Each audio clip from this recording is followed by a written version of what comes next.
La Commission européenne prévoit de présenter de nouvelles règles pour la réforme du marché de l'électricité de l'UE à la mi-mars. Elle affirme que le marché de l'électricité ne répond plus aux besoins et qu'il doit être adapté à ce qu'elle appelle les nouvelles réalités des énergies renouvelables dominantes.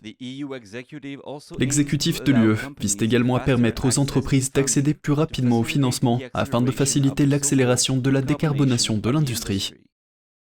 Selon le directeur du think tank économique Jean-Philippe Delsol, la production d'énergie verte ne représente encore qu'une faible part du mix énergétique en Europe.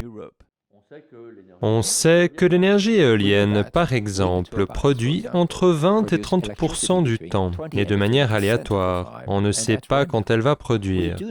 Ce qui, évidemment, n'est pas très important, quand cette énergie éolienne ou solaire est marginale sur le marché, autour de 2, 3, 5%. L'électricité verte ne pouvant être stockée correctement, lorsque les éoliennes ou les panneaux solaires ne produisent pas, d'autres sources doivent intervenir pour compenser la demande.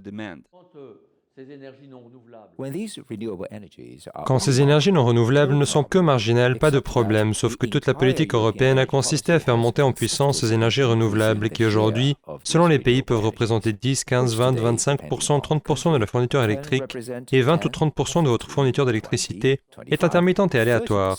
Eh bien, ça déstabilise l'entier du marché de fourniture électrique, car au fond, ça soumet les autres productions électriques aux aléas de la production non renouvelable de l'énergie non carbonée. Donc en fait, quand elles produisent ce qui est occasionnel, elles ont une priorité de vente et donc, c'est cet ensemble de priorités de vente, d'aléas et d'intermittences qui déstabilise complètement le marché. Ainsi, si l'on compte sur les énergies renouvelables, il faut trouver d'autres sources pour compenser.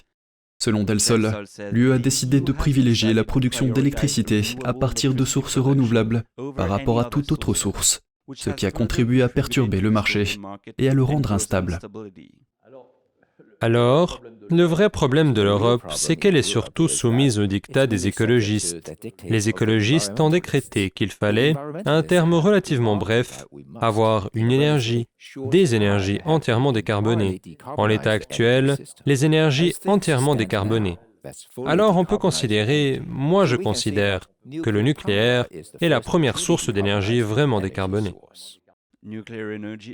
L'énergie nucléaire représente 26% de la production d'énergie dans l'UE, avec 126 réacteurs nucléaires dans 14 pays.